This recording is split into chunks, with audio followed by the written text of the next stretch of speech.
Halo, Jemaat GKI Tegal Alur, saya Philip Chia. Sudah lama saya tidak mengunjungi Tegal Alur. Kurang lebih sekitar 3 tahun saya tidak mengunjungi Tegal Alur. Tetapi saya mengucap syukur kepada Tuhan karena kemajuan teknologi, saya bisa mengunjungi secara virtual, secara online jemaat yang ada di GKRI Tegal Alur. Dan saya juga mengucap syukur kepada Bapak Gembala, Ibu Gembala, segenap majelis dan jemaat yang telah memberikan kesempatan bagi saya untuk kiranya boleh menyampaikan firman Tuhan pada hari ini. Dan sebelum saya berdoa, izinkan saya untuk membaca firman Tuhan yang telah saya pilih, yang telah saya ambil dari Yohanes pasal 6 ayat 16 hingga yang ke-21. Sekali lagi, Yohanes pasal yang ke-6 ayat 16 hingga yang ke-21. Dan saya ingin agar kiranya Bapak Ibu Saudara sekalian turut membukakan Alkitab ketika saya membacakan ayat-ayat ini untuk Bapak Ibu Saudara sekalian. Sekali lagi, Yohanes 6 ayat 16 hingga yang ke-21. Yohanes 6 ayat 16 hingga 21. Dan ketika hari sudah mulai malam, murid-murid Yesus pergi ke danau, lalu naik perahu dan menyeberang ke Kapernaum. Ketika hari sudah mulai gelap, Yesus belum juga datang mendapatkan mereka. Sedang laut bergelora karena angin kencang. Sesudah mereka mendayung kira-kira 2-3 mil jauhnya, mereka melihat Yesus berjalan di atas air mendekati perahu itu. Maka ketakutanlah mereka. Tetapi ia berkata kepada mereka, "Aku ini, jangan takut." Mereka mau menaikkan dia, Yesus, ke dalam perahu. Dan seketika itu juga, perahu itu sampai ke pantai yang mereka tujui. Mari kita sama-sama kita bersatu dalam doa. Bapa kami yang bertata dalam kerajaan surga, hamba mengucap syukur jikalau pada hari ini hamba-Mu boleh diberikan kesempatan menjadi berkat untuk jemaat-Mu di Tegal Alur. Hamba-Mu hanya berdoa ya Bapa, meskipun ini hamba-Mu menyampaikan firman Tuhan dengan situasi dan kondisi tidak ideal, tetapi hamba-Mu berdoa ya Bapa, supaya kiranya firman-Mu tidak terbelenggu, supaya firman-Mu tidak terbatas, dan supaya firman-Mu dapat dinikmati oleh seluruh jemaat di Tegal Alur. Dan hamba-Mu juga berdoa ya Bapa, untuk hamba-Mu yang pernah keterbatasan kelemahan, Tuhan pakai hamba-Mu untuk boleh menjadi berkat buat jemaat-Mu di tempat ini.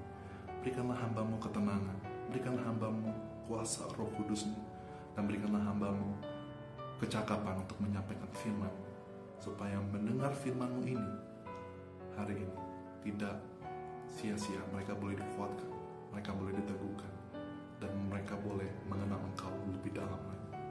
Terima kasih ya Bapa.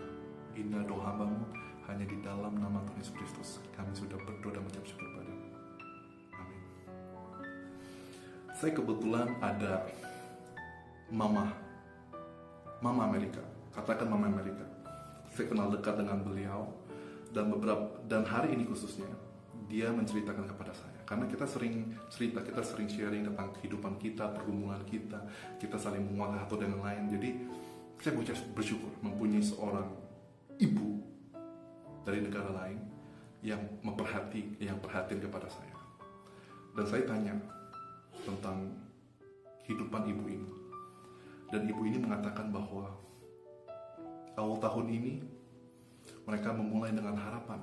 Bayangkan tahun 2020, angka yang menarik 2020. Dan ketika mereka memasuki tahun ini, mereka masuki dengan antusiasme yang tinggi, khususnya bersama dengan suaminya, mertuanya, dan juga anak perempuannya. Dia hanya mempunyai anak perempuan satu-satunya. Dan kemudian, ya ketika adanya coronavirus ini, mereka tetap bersatu, mereka tetap saling mengasihi satu dengan lain, mereka tetap saling mengisi kehidupan satu dengan yang lain. Sungguh indah dan sungguh luar biasa. Tetapi tidak disangka, singkat cerita seperti ini, tidak disangka bahwa anak yang perempuan ini bisa dikatakan melarikan diri tanpa ada kasih kabar, tanpa ada pengumuman terlebih dahulu, dan bahkan ketika melarikan diri sama sekali, ketika sudah beberapa hari tetap tidak ada kabar sama sekali. Dan terakhir adalah ibu ini menceritakan kepada saya, mereka ada CCTV, jadi mereka cek gitu loh, ada apa, ya kan, ada apa, kapan perginya, kapan kaburnya, melarikan diri dari rumah mereka. Singkat cerita, mereka menemukan dalam CCTV itu, dalam rekaman itu, kalau sang anak ini, dia ketika mereka dan papa mamanya itu sudah pergi, terus neneknya juga sudah pergi, dia itu mengeluarkan begitu banyak barang-barang dia keluar, dan terlihatlah ada seorang pria yang menjemput dia. Pria ini pakai kacamata hitam, terus berikutnya juga memakai masker, tidak kelihatan, lalu berikutnya memakai topi, jadi sama sekali tidak bisa terdeteksi. Dan terlihat bahwa pria ini berkata sesuatu kepada sang wanita, dan wanita bilang, tunggu sebentar, saya masih ada beberapa barang yang saya harus keluarkan. Terus berikutnya setelah beberapa lama, setelah mengeluarkan barang-barang itu, sang wanita mengatakan, ini koper terakhir. Terus berikutnya sang pria berkata, oke, kita siap, oke, mari kita pergi.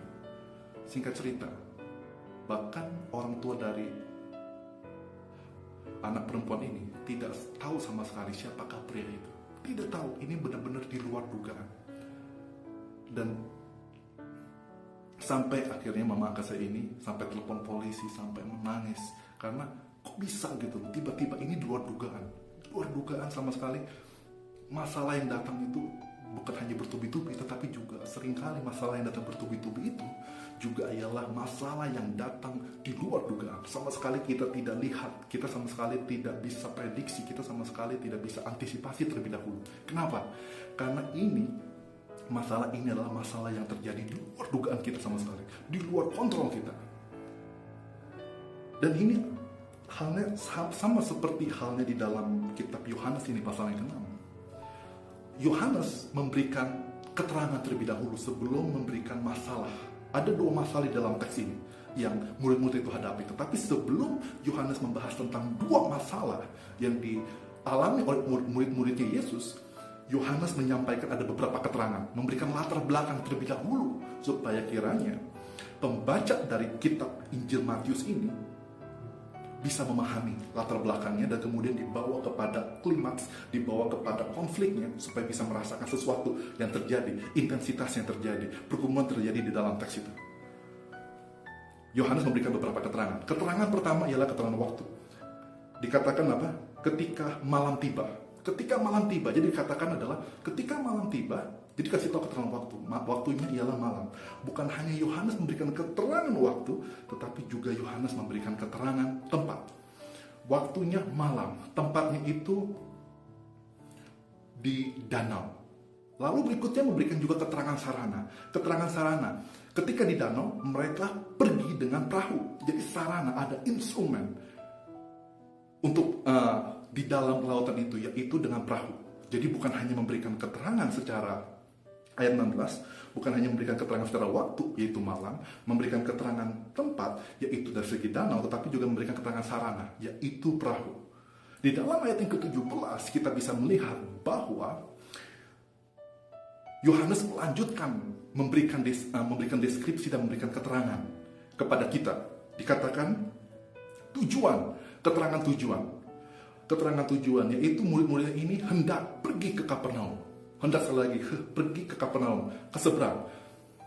Bukan hanya hendak memberikan keterangan tujuan, tetapi juga berikan alasan, keterangan alasan atau keterangan motivasi.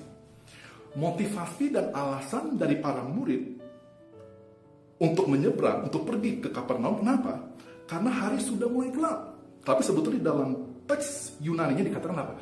Hari itu sudah gelap duluan gitu. Jadi sudah gelap, kegelapan itu sudah meliputi hari itu, sudah meliputi malam itu. Dan Yesus juga masih belum datang. Kesimpulannya begini.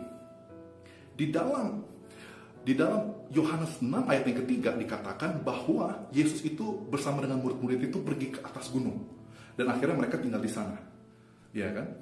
Terus abis itu sebelum ayat 16 Itu ayat yang ke-15. Dan sekali lagi dikatakan, Yohanes menyampaikan kepada kita bahwa Yesus pergi ke atas gunung. Sekali lagi, Yesus pergi ke atas gunung.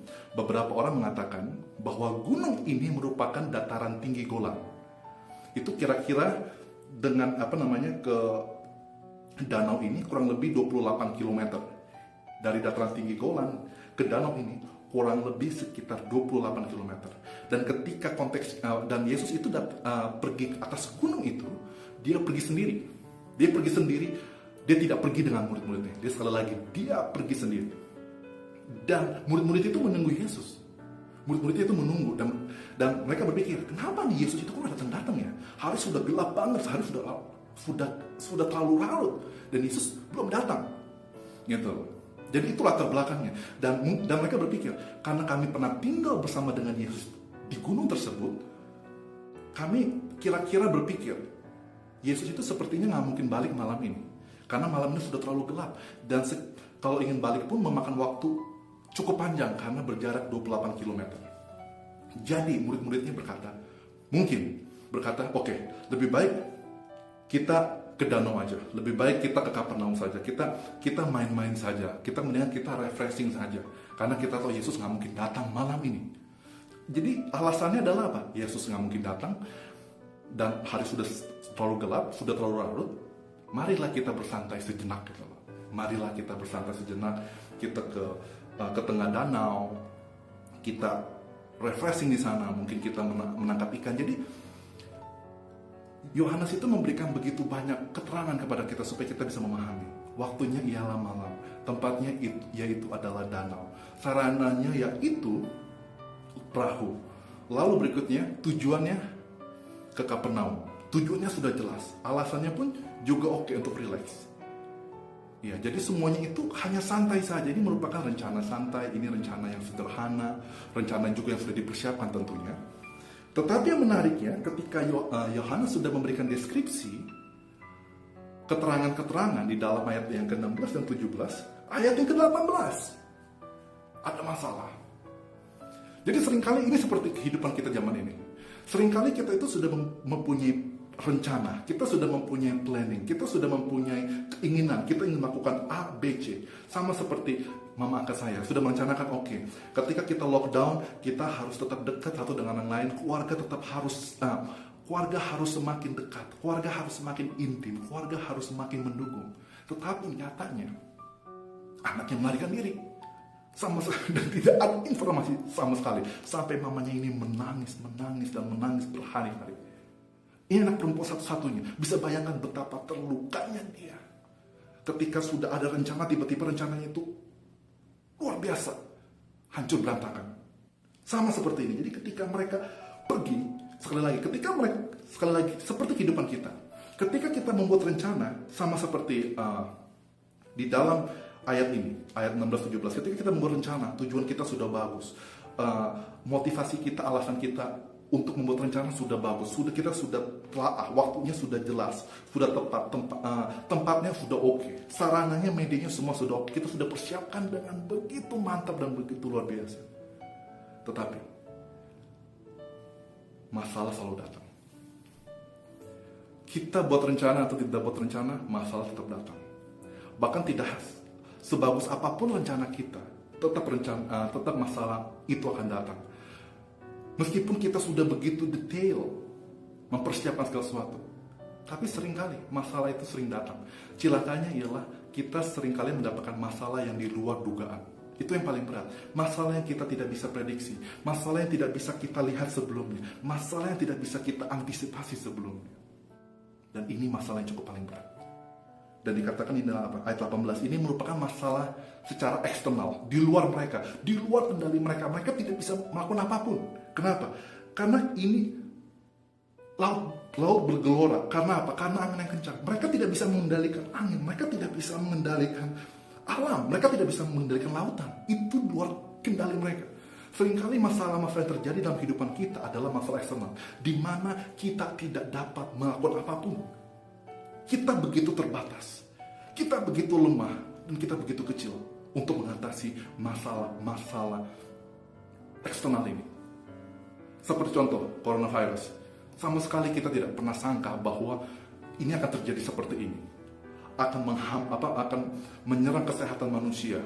Bukan hanya menyerang kesehatan manusia, tapi juga menyerang ekonomi negara. Bukan hanya ekonomi negara, tapi ekonomi seluruh negara. Kita sama sekali ini di luar kendali kita. Kita tidak bisa melakukan apa. Kita tidak bisa melakukan apapun. Dan kita mungkin bertanya, Tuhan, mengapa hidupku ini begini berat? Mengapa begitu banyak masalah yang sama sekali saya tidak bisa kontrol? Saya tidak bisa melakukan apapun. Ini di luar kemampuan saya. Dan itulah masalah eksternal. Jadi Yohanes setelah memberikan keterangan latar belakang ayat 16 dan 17, Yohanes memberikan kepada kita bahwa murid-muridnya pada waktu itu sedang mengalami masalah eksternal. Masalah eksternal bukan hanya sekedar masalah kecil, tapi besar, yang di luar kemampuan mereka. Mereka harus melawan alam, mereka harus melawan bencana alam, mereka harus melawan angin yang kencang di tengah-tengah lautan. Itu masalah yang pertama. Tetapi menariknya ayat yang ke-19, ayat ke-19 ini merupakan ayat yang sangat menarik. Bisa mengatakan mungkin salah satu ayat kunci selain ayat 20. Ayat 19 mengatakan seperti ini. Sesudah mereka mendayung kira-kira 2-3 mil jauhnya, mereka melihat Yesus berjalan di atas air mendekati perahu itu. Ini menarik sekali. Ketika dikatakan ketika kita mengatakan 2-3 mil, sebetulnya di dalam bahasa Yunani itu dikatakan 25 hingga 30 stadia. Stadia itu artinya kurang lebih kalau kita hitung-hitung ke mile, itu sekitar 3-4 mile. Sekitar 3-4 mile. Kurang lebih seperti itu. Sekitar 3-4 mile. Iya, sekitar 3-4 mile. Jadi mereka itu sebetulnya sudah berada di tengah-tengah danau. Jadi mereka sudah berada di dalam tengah-tengah perjalanan. Jadi mereka menghadapi tantangan yang besar. Mereka menghadapi tantangan alam. Mereka menghadapi tantangan yang di luar kemampuan mereka. Tantangan eksternal yang mereka tidak bisa melakukan apapun. Dan ini secara tiba-tiba. Dan mereka celakanya adalah di dalam tengah laut gitu loh. Jadi kalau misalnya kapalnya itu hancur, mereka habis mati, pasti. Dan menariknya adalah ketika mereka di tengah-tengah danau, dikatakan apa? Mereka melihat Yesus berjalan di atas air mendekati perahu itu. Ini menarik. Yohanes memberikan kata ini. Ini sebetulnya menarik. Mengapa? Karena Yohanes ingin mengatakan seperti ini. Sekali lagi, Yohanes memberikan kita keterangan bahwa sudah memberikan kita sekitar 5 keterangan. Banyak keterangan. Tetapi Yohanes mengatakan, meskipun mereka berada dalam permasalahan secara eksternal, tetapi Allah tetap hadir di sana. Sekali lagi, Yohanes menggambarkan akan kehadiran Allah. Kehadiran Allah. Sekali lagi, kita refleksikan apa yang Yohanes sudah sampaikan kepada kita. Kita refleksikan. Allah itu tetap hadir. Meski di setiap waktu, baik itu di siang hari maupun di malam hari, seperti murid-murid Yesus. Yesus tetap hadir. Di saat kita susah, di saat kita senang, Tuhan tetap hadir bersama kita. Di saat kita bahagia, di saat kita mengalami kesulitan, Tuhan tetap hadir. Di saat kita sehat, di saat kita sakit, Tuhan tetap hadir. Itu Yohanes ingin sampaikan. Apapun waktunya di dalam kehidupan kita, apapun musim dalam kehidupan kita, Tuhan tetap hadir. Tuhan hadir di sana. Bukan hanya itu saja, tetapi dikatakan apa? Tuhan itu juga hadir, bukan hanya di daratan. Yesus itu hadir bukan hanya di tempat yang fisik yang bisa kita lihat, tetapi juga di lautan. Bahkan Alkitab mengatakan, Yohanes mengatakan bahwa bahkan di tengah-tengah lautan pun Tuhan itu hadir. Bahkan di tengah-tengah pergumulan kita pun Tuhan hadir. Jadi dimanapun kita berada, Tuhan itu selalu hadir di sana. Dan Tuhan tidak pernah meninggalkan kita. Dikatakan apa? Yesus di sana. Mereka melihat Yesus berjalan di atas air. Dan di dalam bahasa aslinya adalah Yesus itu tiba-tiba di samping mereka gitu. Yesus itu di samping perahu mereka. Jadi dimanapun Anda berada, kayak saya berada di Amerika, Anda berada di Indonesia, dimanapun kita berada, Tuhan selalu hadir bersama kita. Meskipun kita sudah pindah, mungkin kita pindah pekerjaan dari satu pekerjaan ke pekerjaan yang lain, Tuhan tetap ada bersama dengan kita. Ketika kita pindah sekolah, Tuhan pun juga tetap ada bersama dengan kita. Ketika kita pindah di dalam lokasi-lokasi dalam kehidupan kita, Tuhan juga tetap ada di sana bersama dengan kita. Sekali lagi, bahkan di tengah-tengah kesesakan pun, di tengah-tengah lautan masalah, lautan pergumulan, Tuhan tetap hadir, bahkan sangat dekat bersama dengan kita. Bahkan kita juga bisa lihat, kadang kita itu sudah punya tujuan gitu, ya kan? Kita punya tujuan, kita mau ke Kapernaum, kita mau melakukan A, kita melakukan B, kita melakukan C. Kita sudah buat rencana begitu banyak, tetapi ketika kita menjalani tujuan kita itu, kita menemukan begitu banyak masalah, kita menemukan begitu banyak tantangan di luar kita, di luar kemampuan kita, dan ini tiba-tiba yang kita tidak pernah sangka, kita tidak pernah prediksikan. Setelah lagi, Tuhan mengatakan, di saat kamu di dalam lembah kekelaman sekalipun, di saat kamu sedang menjalani kehidupan kamu, menjalani tujuan kamu, di saat kamu sedang menjalani perjalanan yang panjang ini, perjalanan kehidupan yang panjang ini, aku tetap bersama dengan kamu. Mungkin kamu ngeliat aku, tetapi aku tetap bersama dengan kamu. Aku ada di sana. Aku ada di sampingmu. Aku ada di samping perahu. Wah, itu menarik. Jadi Yohanes ingin mengatakan kepada kita, apapun yang terjadi, meskipun ini terjadi di luar kendali kita dan di luar kontrol kita secara tiba-tiba, tetapi Yesus itu ada bersama, hadir untuk kita. Dan yang menariknya dikatakan, Yesus itu berjalan di atas air. Maksudnya itu apa? Berjalan di atas air. Ketika Yesus berjalan di atas air, Yesus itu menunjukkan bahwa dia itu adalah Allah yang berkuasa. Dia itu Allah yang berkuasa. Bayangkan dia dari atas gunung. Dari atas gunung, dia itu bisa langsung ke tengah-tengah lautan dalam waktu sekejap. Dalam waktu di mana mereka itu mungkin tidak berpikir tentang Yesus, dan mereka mungkin tidak sempat jelas mereka mungkin bisa berteriak kepada Yesus, tetapi mereka mungkin berpikir, wah, Yesus itu jauh di sana, jauh sekali di atas gunung, dan kita di tengah lautan. Tetapi Yesus menunjukkan kuasanya. Dia bisa pindah begitu cepat, dia bisa hadir dalam kehidupan kita begitu cepat dan begitu indah dalam kehidupan. Sekali lagi, Yohanes mencatat apa yang Yesus katakan. Dikatakan, jangan takut. Maksudnya itu apa? Ketika kita di dalam tengah-tengah pergumulan, ketika tidak ada satu orang pun yang mengerti kita, ya kan? Ketika, sekali lagi saya akan ulangi, ketika kita berada dalam badai kehidupan, ketika kita diserang badai kehidupan yang begitu besar, ketika kita berada di tengah-tengah lautan masalah yang begitu banyak, dan bahkan ketika kita sendirian, ya kan? Karena kita anggap Yesus tidak bersama dengan kita. Kita merasa tidak ada orang yang bisa mengerti kita. Kita tidak ada orang yang bisa memberikan hatinya kepada kita. Tidak ada orang yang bisa mendengarkan kita. Bahkan kita merasa tidak ada orang yang bisa memberikan solusi untuk kita. Kita merasa mereka hanya bicaranya gitu-gitu aja. Dan kita kadang merasa kesepian. Tuhan, aku di dalam segala macam pergumulan seperti ini, apa yang harus aku lakukan? Aku gak tahu, Tuhan. Dan aku takut. Aku gak bisa apa-apa. Masalahnya terlalu besar untuk aku. Tuhan berkata, jangan takut. Kalau engkau mengenal aku, maka engkau tidak akan takut. Karena bukan engkau yang menyelesaikan masalahmu. Izinkan aku sebagai Tuhanmu yang menyelesaikan masalahmu. Engkau adalah manusia yang terbatas. Engkau hanya mempunyai kemampuan-kemampuan yang terbatas untuk menyelesaikan hanya beberapa masalah. Karena engkau terbatas, engkau tidak bisa menyelesaikan semua masalah dalam hidupmu.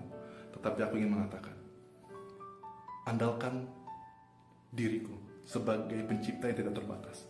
Engkau terbatas, engkau dibatasi, engkau hanya terbatas untuk bisa menyelesaikan masalah-masalah tertentu saja.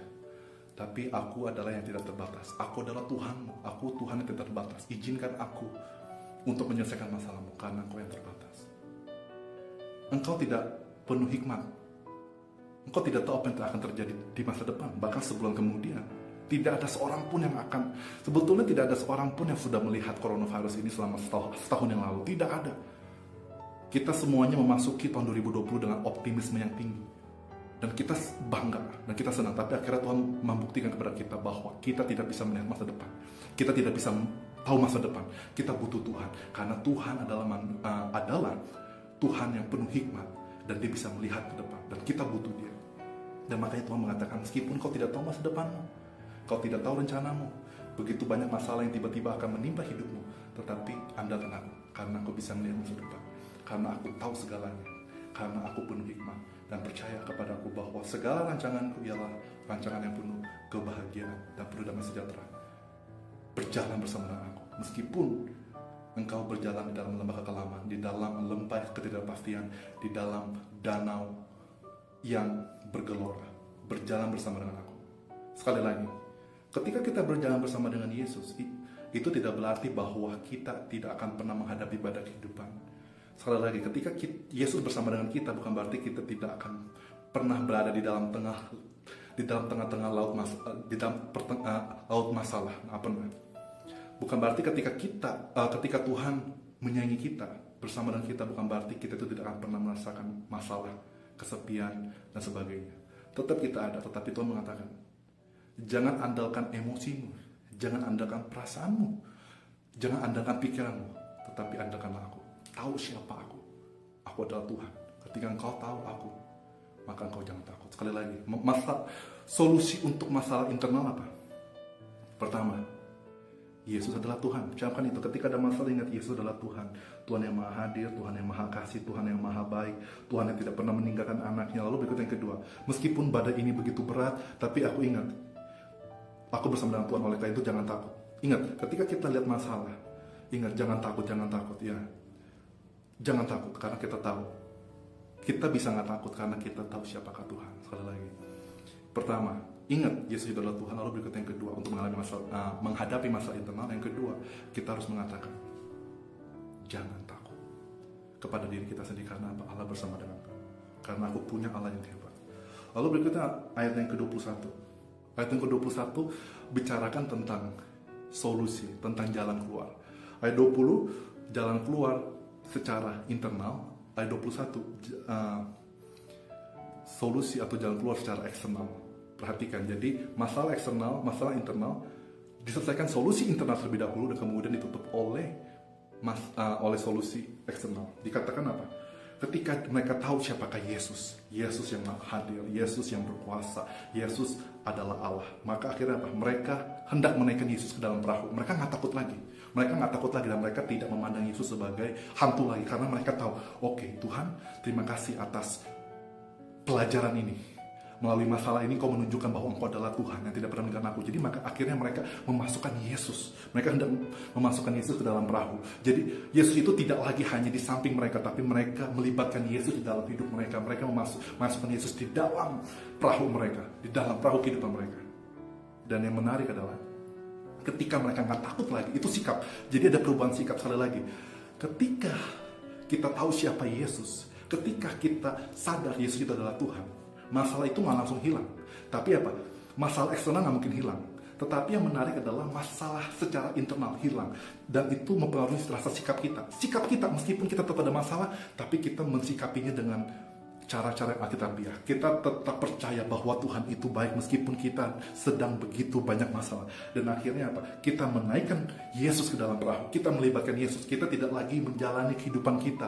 Kita tidak lagi menghadapi badai kehidupan di tengah-tengah ke laut yang begitu dalam, lagi sendirian, karena kita tahu kita harus menghadapi bersama dengan Yesus, karena kita tahu kita harus melibatkan Yesus, karena kita tahu tanpa Yesus kita tidak mampu berbuat apa-apa. Tanpa Yesus kita habis. Tanpa Yesus masalah akan menghabisi kita. Tapi kita tahu, Tuhan, aku nggak sanggup. Tapi aku tahu Engkau siapa. Aku akan menaikkan Engkau ke dalam perahu. Itu yang menarik. Jadi ada perubahan sikap. Masalah eksternal tidak berubah, tapi ada perubahan sikap. Tapi ketika Tuhan sudah menjamah hati kita, ketika Tuhan sudah menjamah sikap kita, yang terakhir adalah Tuhan menjamah masalah eksternal kita. Dikatakan, dan seketika juga. Jadi seketika itu juga mereka yang berada di tengah-tengah laut, tiba-tiba mereka sudah nyampe. Sekali lagi, masalah eksternal itu berat, itu sangat berat. Tetapi yang terpenting adalah engkau bisa memiliki hati yang baik. Masalah eksternal dan masalah internal lebih berat adalah masalah internal. Oleh karena itu, ketika Tuhan sudah menjamah kita, kita sudah tahu siapa Yesus dalam hidupan kita, maka yang lain itu sebagai bonus. Masalah eksternal tentu saja pasti akan selesai. Yang penting adalah di dalam masa-masa kesulitan ini, bagaimana kita bisa mengetahui siapa Yesus. Kita bisa menemukan siapa Yesus. Kita bisa semakin mengenal siapakah Yesus itu. Dan kembali lagi kepada cerita ibu angkat saya, ibu Amerika saya mengatakan, tapi di tengah-tengah pergumulan ini, di saat anak perempuan saya satu-satunya meninggalkan saya, di saat saya nggak tahu harus berbuat apa, saya nggak tahu dia anak perempuannya belum nikah, tapi dia tinggal bersama dengan cowok. Nyatanya cowok yang belum menikah, yang keluarganya sama sekali tidak tahu latar belakangnya, tidak tahu apakah cowok itu baik apa tidak, apakah cowok itu ada orang Kristen apa tidak. Sakit, pedih sekali. Tapi ibu ini mengatakan, di saat inilah aku belajar untuk lebih percaya kepada Tuhan, lebih mengandalkan Tuhan, dan mengangkat tangan untuk hidupku, mulai melepas tangan untuk hidup anakku, dan lebih mempercayakan Tuhan yang turun tangan untuk kehidupan anakku. Sekali lagi dia bilang, Tuhan, di sini aku belajar untuk mulai melepas tangan, tapi meminta Tuhan, percaya kepada Tuhan untuk turun tangan dan memelihara anakku, karena aku hanya manusia terbatas. Dan dia berkata, saya pernah gagal dalam pernikahan, dan saya tidak ingin anak saya mengalami kegagalan yang sama, karena itu menyakitkan buat seorang wanita.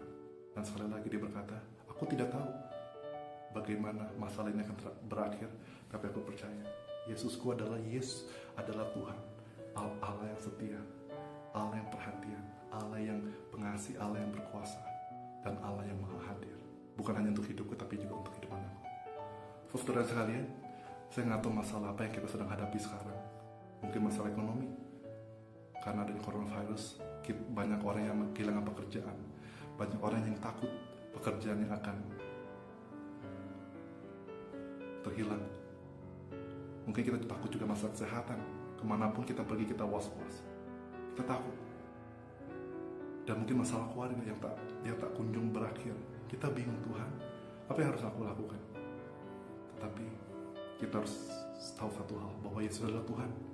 Tidak ada masalah yang terlalu berat untuk dia, dan tidak ada yang mustahil buat dia.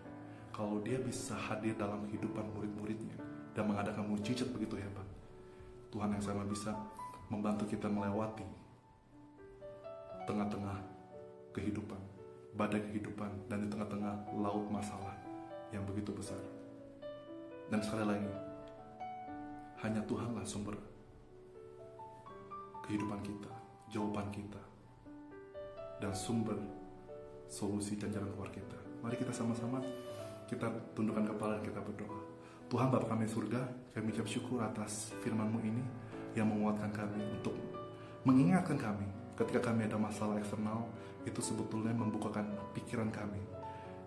Siapakah Yesus bagi kami ketika kami ditimpa oleh masalah? Dan biarlah kami boleh jawab, Tuhan, Engkau adalah Yesus, Engkau adalah Tuhan kami. Dan kami tidak akan gentar, kami tidak akan takut. Meskipun badai masalah begitu banyak menimpa kami, kami percaya Tuhan akan bersama dengan kami dan tidak akan pernah meninggalkan kami. Tuhan, sertai kami, kuatkan kami, teguhkan kami di tahun 2020 berjalan hari demi hari bersama dengan Engkau. Karena kami tidak mampu untuk berjalan sendiri. Kami butuh Engkau, Gembala Agung kami. Kami butuh Yesus adalah Tuhan kami yang menggenggam tangan kami, yang berjalan di samping kami, bersama dengan kami, dan mengendong kami ketika kami terjatuh. Sekali lagi Tuhan, kami serahkan hidup kami dalam tangan-Mu. Hanya di dalam nama Tuhan Yesus Kristus, Allah yang hidup, Allah yang pengasih, Allah pemenang, Allah yang penuh berkuasa, kami sudah berdoa dan bersyukur padamu. Amin.